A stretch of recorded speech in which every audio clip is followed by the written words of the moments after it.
In this short tutorial, I will show you how to stop Snapchat from automatically saving photos to your camera roll. Many users find it annoying when every photo they take on Snapchat is also saved to their camera roll.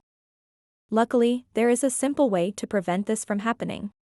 To get started, open up the Snapchat app and then tap on the Bitmoji icon at the top left corner of the screen. After that, tap on the gear icon at the top right. Once you are on the settings page, scroll down a bit and tap Memories. And then tap on the Save button option.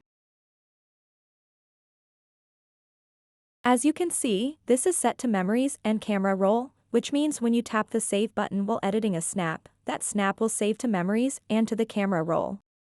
To stop that, simply tap and select the Memories option. Now snaps will only be saved to Memories, and they won't save to your camera roll. So that wraps up this tutorial. If you have any questions about this whole process, please let me know in the comments section below. And if this video helped you out, please give it a big thumbs up and subscribe to this channel for more tutorial videos like this one. Thank you so much for watching and have a good day.